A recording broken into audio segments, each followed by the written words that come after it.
Todo mundo me ouvindo? Está em ordem? Valeu, então. Davi. Em primeiro lugar, eu quero agradecer à casa pelo convite, ter a honra de inaugurar a primeira palestra do ano. Quero agradecer ao Grupo Sol de Amor, que está sempre me acompanhando, sempre fazendo essa escuderia comigo. Quando eu preciso, ele está me acompanhando nas casas. Está aí, pronto, Ivonaldo, presidente de 3 centros espíritas, 4, né? 3 mesmo. E mais um núcleo de portadores, de apoio a portadores de câncer de Pombal. Veio exclusivamente para ver minha palestra. Agradeço de coração, Ivonaldo. E Davi, que também é meu braço direito, meu braço esquerdo e de vez em quando minhas pernas também. Bom, vamos iniciar. A palestra que o Consolador pediu para que eu desse é um tema assim meio estranho, né? O amor de Deus nunca falta. Logo depois de uma época natalina, logo depois de o espírito natalino, a gente até fica se perguntando, será que o pessoal ainda se questiona que falta amor de Deus? Bem, a gente tem que começar lá atrás, né? Na questão número 1, a primeira questão do Livro dos Espíritos.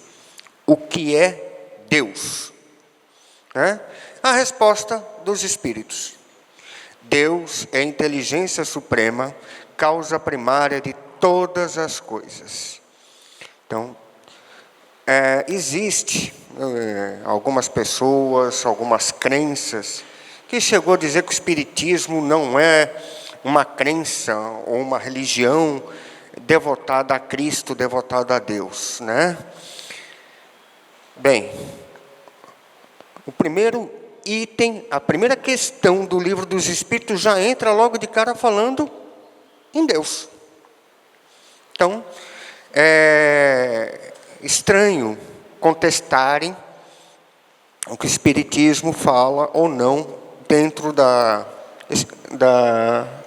história de Deus, história de Jesus. Alguém aqui é a primeira vez que está na casa? Você. E alguém aqui que não era espírita ou está vindo pela primeira vez a uma casa espírita? Acho pouco provável na primeira palestra, mas pode acontecer, né? Eu pergunto porque eu convidei algumas pessoas que estavam querendo conhecer o espiritismo, né? Querendo conhecer a casa espírita.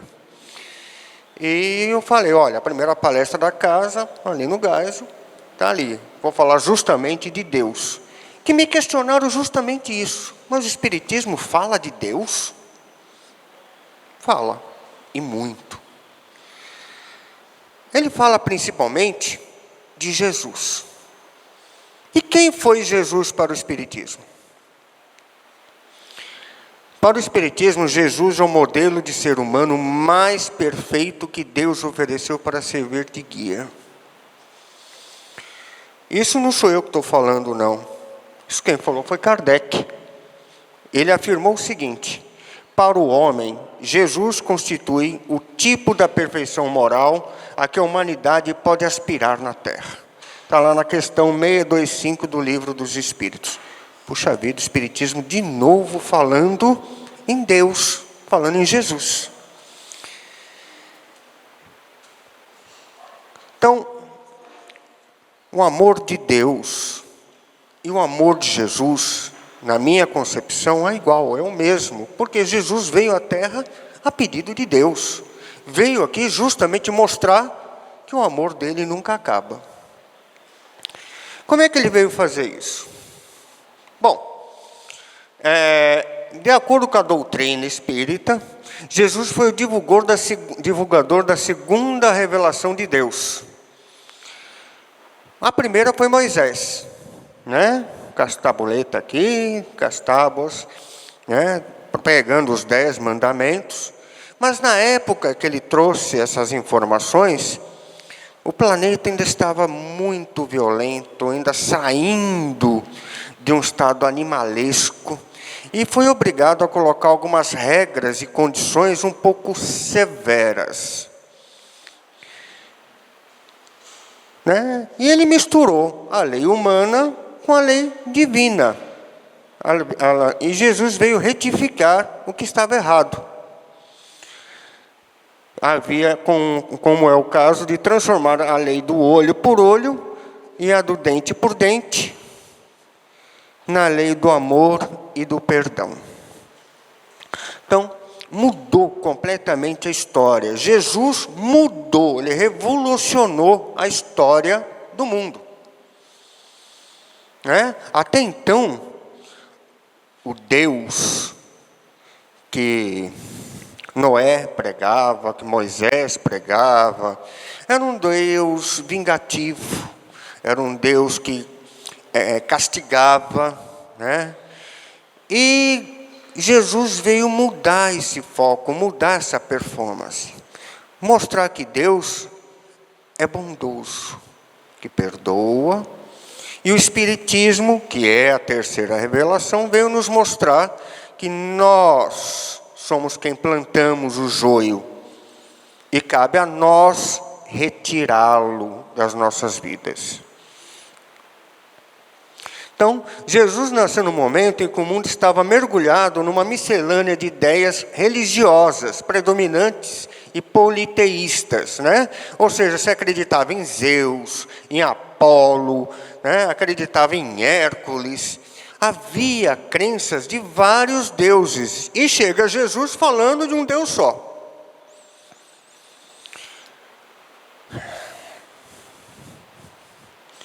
O mundo era imenso rebanho desgarrado. Cada povo fazia da religião uma nova fonte de vaidades, salientando-se que muitos cultos religiosos do Oriente caminhavam para o terreno franco da dissolução e da imoralidade. Isso quem nos diz é Chico Xavier, através do Espírito de Emmanuel, na obra A Caminho da Luz. Então, Jesus, quando veio ao nosso planeta, estávamos num maremoto confuso de várias crenças. Alguns eram monoteístas, acreditavam em Deus. Alguns, a grande maioria que tinham essa ideia, estavam ainda baseados nas ideias pregadas por Moisés. Outros não. E aí Jesus surge. E se tornou o médico das almas. Por que eu coloquei médico das almas? Porque dentro do Espiritismo, alma é quando estamos encarnados. Quando estamos nessa vestimenta corpórea, e aonde estamos passando num planeta, lembrando que é de expiações, que é de provas, e ele veio aqui para cuidar de nossas almas. Então, muito, mas muito mais do que curar doenças, ele veio trazer uma coisinha chamada Boa Nova.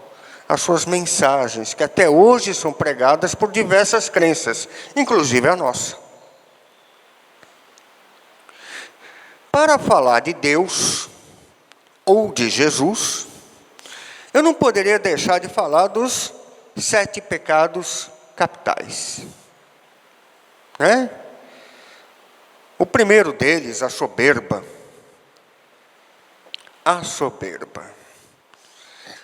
Aqui é um exemplo clássico, Eu sou dono do mundo, tem aquela também, eu tenho o rei na barriga. São pessoas que se sentem acima dos outros, que se mostram superiores, de maneira que desdenham quem for mais humilde, quem estiver um pouquinho diferente. E Jesus trouxe a humildade. E olha que através dessa fala da humildade, foi uma das maiores lições que ele deu enquanto esteve no planeta. Bem-aventurados os pobres de espíritos, porque deles é o reino dos céus. Isso é bíblico. Há uma tendência de espiritualizar a interpretação da palavra pobre nas Escrituras. É evidente que a Bíblia não fala do pobre dando somente a conotação econômica e social. Não é só aquele pobre, monetariamente falando. A pobreza é apresentada também como uma disposição interior, ou atitudes de alma, em que a pessoa se coloca sob total dependência de Deus. Então, são os pobres de espírito.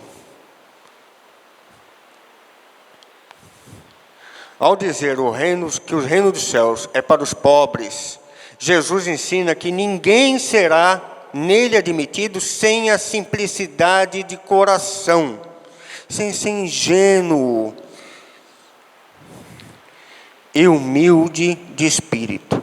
Que o ignorante que possui essas qualidades é preferido ao sábio, que acredita mais que si mesmo do que em Deus. É o soberbo. É aquele que se diz, eu sou o melhor em tudo, eu faço tudo melhor que você, melhor que tudo. É aquele que quando tem uma vitória, eu consegui graças aos meus esforços. Eu consegui porque o meu patrocinador me deu verba. Ótimo, isso tudo é verdade. Mas nada disso aconteceria se Deus não tivesse presente na sua vida. E as pessoas soberbas normalmente não esquecem, ou melhor, esquecem desse detalhe. Em todas as circunstâncias, ele, Jesus, coloca a humildade entre as virtudes que nos aproximam de Deus e o orgulho entre os vícios que dele nos afastam. Isso por uma razão muito natural, pois a humildade é uma atitude de submissão a Deus, enquanto o orgulho é revolta contra ele. Mais vale, portanto, para a felicidade do homem, se o pobre é de espírito, no sentido mundano, e o rico de qualidades morais. Tem muita gente pobre, paupérrima, que tem coração, que ajuda. E tem muito rico, muita pessoa que tem posses, mas que você não dá um centavo por ele, porque acha que ele é pobre, porque acha que ele é humilde demais. Tanto um quanto o outro tem a sua porta aberta, porque a humildade é a porta de entrada para Deus, segundo Jesus. O Espiritismo nos mostra outra aplicação desse princípio das encarnações sucessivas, onde aquele que mais se elevam numa existência são abaixados até o último lugar na existência seguinte, se deixaram dominar pelo orgulho e a ambição. Não procureis, pois, o primeiro lugar na terra, nem quererais sobrepor-vos aos outros, se não quiserdes ser obrigado a descer. Procurai, pelo contrário, ser o mais humilde e o mais modesto, porque Deus saberá vos dar um mais elevado no céu e o merecedes. Está no Evangelho segundo o Espiritismo. Ou seja, a cada encarnação que você está, a cada vez que você nasce, é uma nova experiência para você colocar um bálsamo naquelas cicatrizes das outras encarnações. E para isso você tem que vencer aquelas chagas que vocês têm morais, que são vícios, são manias, são os 7 pecados capitais. Avareza, né? Dinheiro. Quem não gosta de dinheiro, né? Todo mundo gosta de dinheiro. O problema é quando você ultrapassa os limites do gostar, onde o dinheiro é tudo, mais do que família, mais do que amigos, representa a sua vida. E aí, nesse sentido, Jesus nos dá um contraponto muito importante, que é a caridade. Não tem exemplo maior que a caridade que quando ele dividiu os pães. Mas quando Jesus dividiu os pães, não foi só no sentido material. Ele nos ensinou a dividir quando necessário. a dar ao outro quando se for preciso. Ele deu um exemplo dele mesmo ao dividir aquilo que ele tinha, os pães.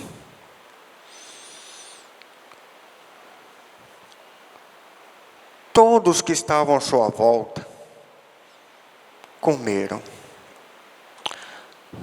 Multiplicou os pães. Quando se diz multiplicar os pães, tem um historiador que uma vez me disse o seguinte: ele fez o seguinte, se ele tinha 20 pães, ele repartiu um pedacinho para cada um. Ah, mas isso não mata a fome. Não foi para matar a fome, foi para dar o exemplo que ele comeu mesmo tanto que os demais e todos comeram.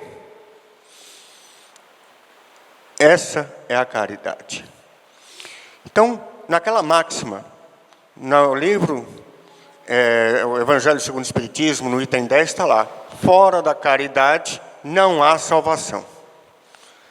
Como a gente vai entender isso? Aqui, ó, meus filhos, na máxima, fora da caridade não há salvação, estão encerrados os destinos dos homens, na terra e no céu. Na terra, porque à sombra desse estandarte eles viverão em paz. No céu, porque os que houveram praticado acharão as graças diante do Senhor. Essa divisa é o facho celeste, a luminosa coluna que guia o homem do certo da vida, encaminhando-a para a terra da promissão.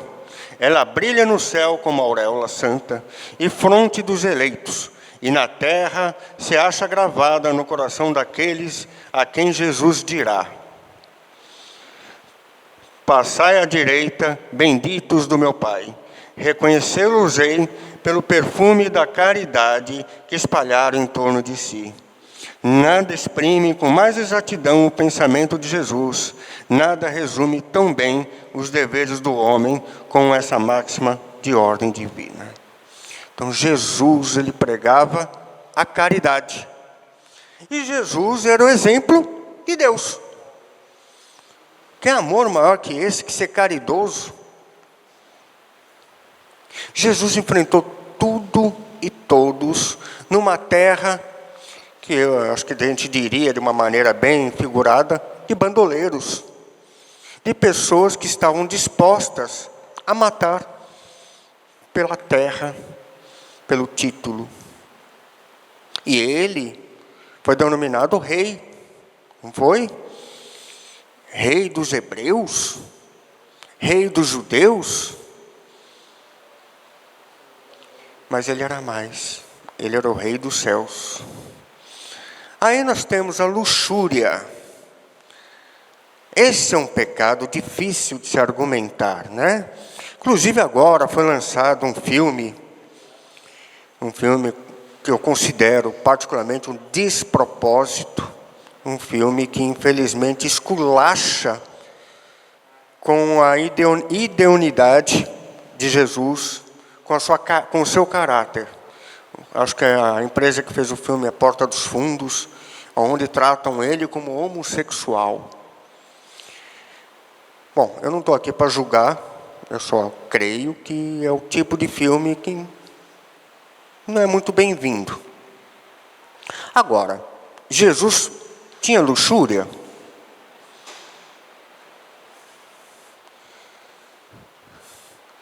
Bom, ao contrário de luxúria, é a castidade. E existe, muito bem dito pelo nosso amigo Chico Xavier, por Divaldo Franco e outros autores, que Jesus sublimava sexualmente. O que é isso? O que é sublimar? Ele colocava em foco outros interesses e não o sexo. Se ele fazia ou não fazia sexo é outra conversa e não vem ao caso. Não é o que interessa aqui. A gente está falando de luxúria, ou seja, exacerbando sexualmente. E não era isso que ele fazia, muito pelo contrário.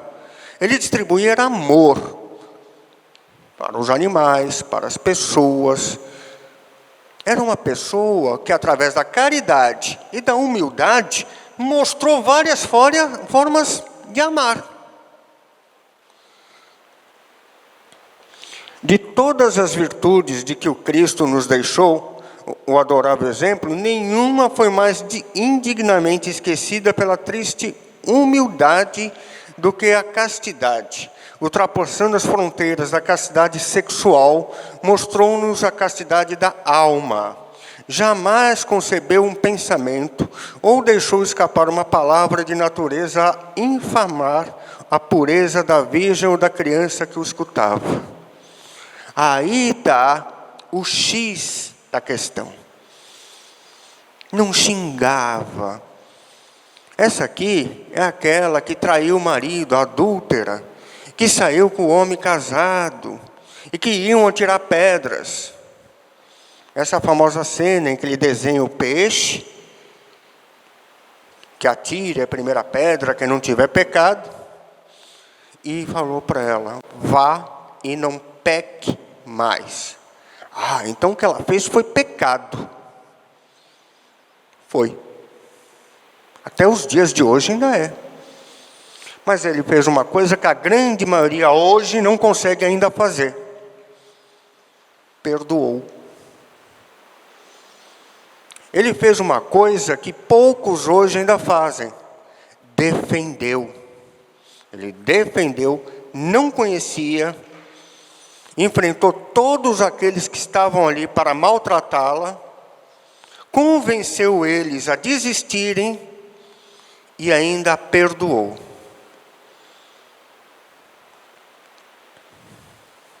Ele, Jesus, foi o mestre da sensibilidade. Muitos queriam milagres, mas ele demonstrou que o maior milagre era descobrir os segredos das coisas simples, quase imperceptíveis. Jesus contemplava tanto os elementos da terra, como os das sementes, das árvores, o tempo, os pássaros que os utilizavam com maestria em suas parábolas, para promover a arte de pensar. Ele foi o mestre dos mestres na qualidade de vida, porque sempre achou tempo para fazer das pequenas coisas um espetáculo aos seus olhos. Isso aqui é de Augusto Cury, na obra 12 Semanas para Mudar de Vida. Augusto Cury não é espírita, muito pelo contrário, é evangélico. Mas esse é um exemplo que eu não podia deixar de falar, quando estamos falando do amor de Deus. Ele conseguia transformar tudo que ele via em amor, em coisa boa. Gente, nós estamos vendo aí, acho que vocês estão acompanhando o noticiário. Nós estamos a um passo milimétrico de uma terceira guerra. Nós estamos vivenciando um mundo com inversão de valores morais, com exemplos nefastos de paternidade e de maternidade. Eu estou mentindo aqui? Vocês sabem que hoje a televisão, ela mais mostra coisas que não interessariam para as crianças, do que realmente pregar coisas que seriam interessantes para aprendizado. Eu digo isso com conhecimento de causa. Mesmo assim, a gente encolhendo todas essas dificuldades, todas essas artimanhas que estão acontecendo, estamos no melhor planeta para se passar pelas provas e expiações. Estamos num mundo onde o aprendizado é diotúrnico. Estamos num país, Brasil, é maravilhoso. Não há aqui guerra, não há aqui desavença. Então, se você for analisar dessa forma que eu fiz, vocês estão olhando com os olhares de Jesus. Há sempre alguma coisa boa de tudo que acontece à nossa volta. E a inveja? Eita, inveja é um problema. O invejoso.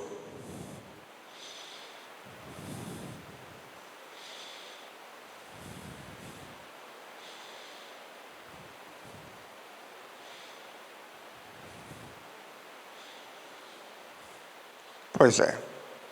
O invejoso não vai a lugar nenhum com a sua inveja. E contra a inveja, nós temos o quê? A bondade. E não tem coisa mais bonita, mais maravilhosa, do que presenciar as pessoas bondosas e ser bom. Quando nós agimos com bondade, nós temos um sentimento muito bacana dentro do nosso ser. O nosso cérebro responde positivamente. E o nosso corpo reage melhor, inclusive a doenças. Sabiam disso? Isso é cientificamente comprovado. Quanto mais você age com bondade, quanto mais você vê coisas boas, o seu corpo responde melhor a qualquer tipo de mal que está lhe acontecendo. A bondade permite-nos uma espécie de autoridade moral sobre as almas, oferecendo-nos mais probabilidade de comovê-las e reconduzi-las ao bom caminho. Está na obra Depois da Morte, de Leon Denis. E é verdade. Nós conseguimos ter uma autoridade moral sobre as almas, principalmente a nossa. A nossa alma responde a cada ato de bondade. E quando eu falo bondade, não é caridade, que também é importante. Não é ser só humilde, que também é importante. Bondade, às vezes, está num bom dia. Às vezes está num abraço. Às vezes está como você está. Uma pergunta. Onde as pessoas, com as suas mazelas da vida, algumas até doenças, como depressão, servem para dar um impulso para se manter vivas.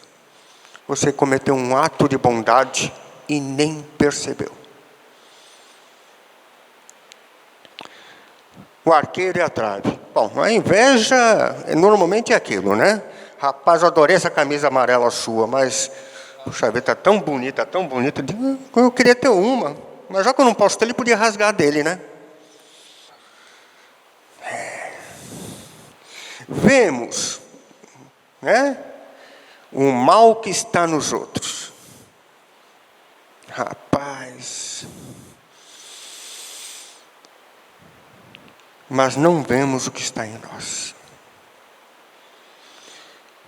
O orgulho se encontra na base como móvel de quase todas as ações humanas. Nós somos naturalmente, como seres humanos, invejosos. Somos. Está dentro das características humanas. Somos ciumentos, somos invejosos, né? Nossos instintos nos levam muitas vezes a isso. Por isso que a maledicência impera com tanta propriedade. Todavia, isso está dentro do instinto humano. Quando ultrapassa as fronteiras do instinto, é transtorno. Assim como ciúmes demais é um tempero no casamento. Quando ciúmes é excessivo, acaba com o casamento. A inveja é a mesma coisa. Cobiçar o que o outro tem, ou notar o que o outro faz, é até normal. Dizem alguns psicólogos que até ajuda você a se incentivar e fazer igual e melhor. Então, é uma motivação. Todavia, quando isso ultrapassa as fronteiras da sanidade, passa a ser um transtorno e você não consegue. E cada vez que você não consegue, você joga o olho gordo, você olha a maledicência, você joga coisas ruins para a pessoa que você está tentando imitar ou piorar. É o orgulho que induz o homem a dissimular para si mesmo os defeitos, tanto morais quanto físicos. Allan Kardec.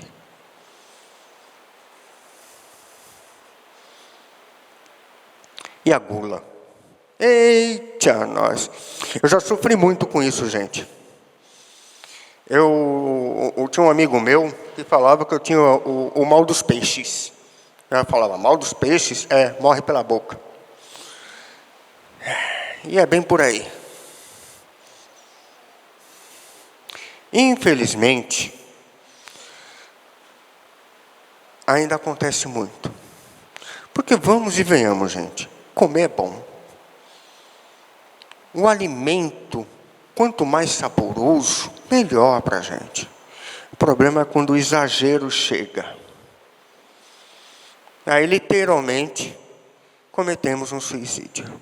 Inclusive está nas obras de Kardec, falando que a má alimentação e a gula é uma forma de suicídio.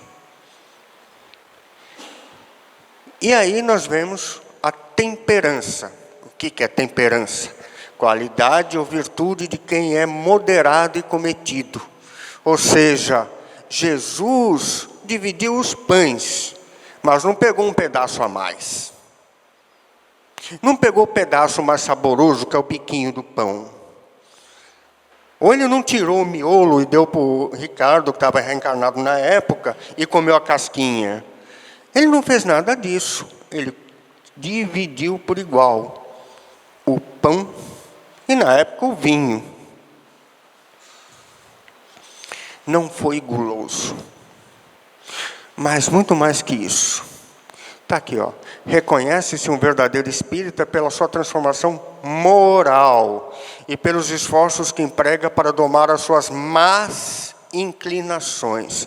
Então, a gula aqui não é só alimentícia. É a nossa gula, é a nossa vontade de ser mais, de fazer mais, que muitas vezes não temos nem capacidade e nem é interessante para o nosso espírito. Nós temos, com isso, fazer a nossa reforma íntima, fazer a nossa transformação moral. Não se trata do esforço físico, mas de firme contenção de espírito, de um empenho que não sofra excessiva solução de continuidade. Excessiva, porque, na verdade, também não podemos estar continuamente empenhados na transformação de nós mesmos. Estamos num planeta, eu repito, de provas e expiações. Nós não conseguimos sanar todas as nossas sinas, nossos ferimentos espirituais, em uma encarnação. Todavia, podemos sim, a cada encarnação, colocar um bálsamo para curar essas enfermidades.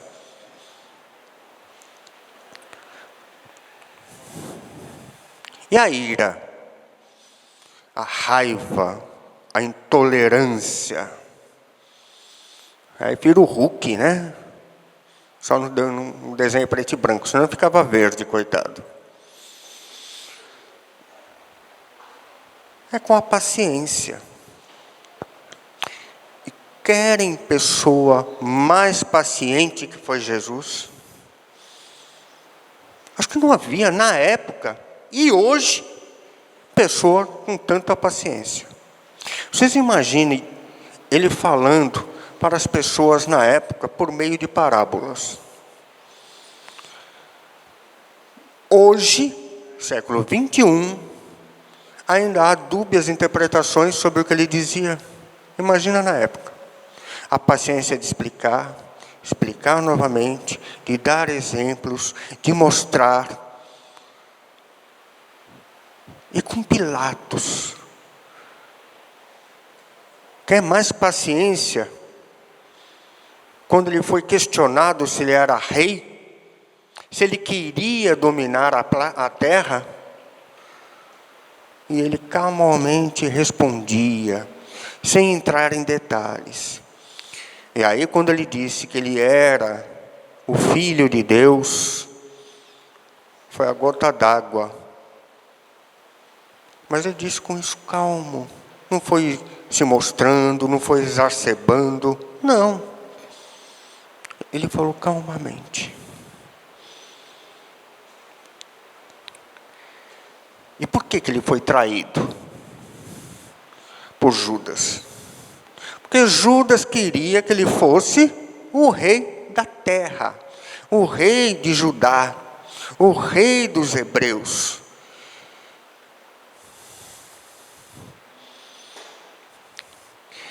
Podemos estudar os grandes pensadores, tais como Platão, Descartes, Max Weber, Hegel, Darwin, Freud.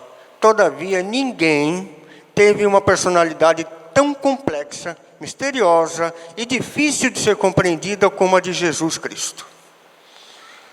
Ele não apenas causou perplexidade nos homens mais cultos da sua época, mas ainda hoje, seus pensamentos são capazes de perturbar a mente de qualquer um que queira estudá-lo livre de julgamentos pré-concebidos. Ele causou a maior revolução da história. Entretanto, não desembainhou uma espada e não usou de qualquer violência. Todavia, a ciência foi omissa, tímida em pesquisá-lo, deixando essa tarefa apenas para a teologia. Quem disse isso foi Augusto Cury, tá? A preguiça. Eita, esse pecado aí, ainda hoje, é o que aflige a maioria, né?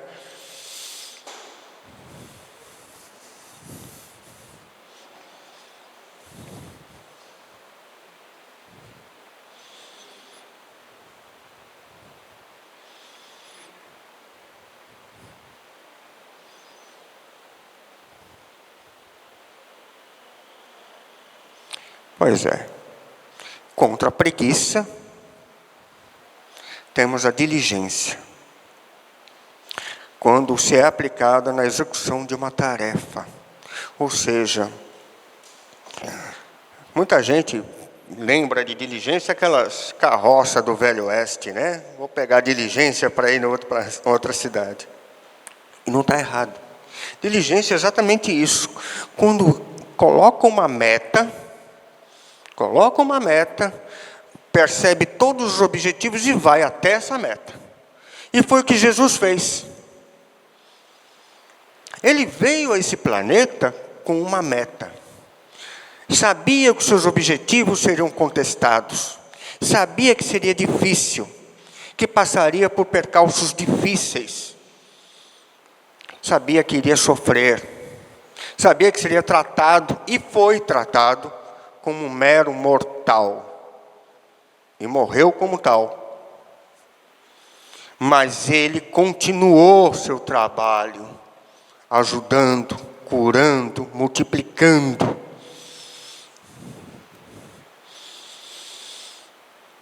Foi perseverante.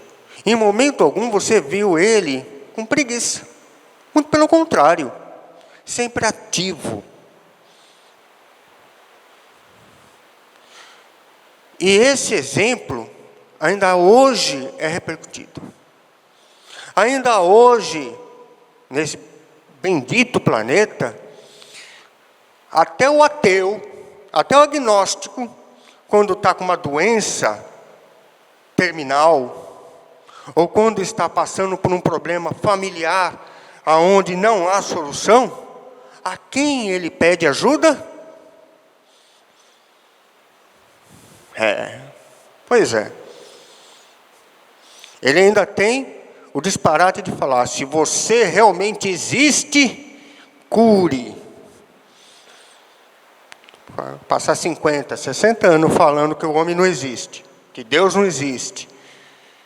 E depois, nas últimas consequências, pedir ajuda e ainda contestando, se você existe, me cure ou cure tal pessoa. Não vai resolver. Nem todos são Jesus que vêm em missão, né? Sempre ajudando, sempre colaborando, sempre em torno das dificuldades. Em nome dele, estou aqui e por ele continuo trabalhando. O Mestre Jesus não exige que os homens se façam heróis ou santos de um dia para o outro. Não pede que os seguidores pratiquem milagres, nem lhe reclamam o impossível.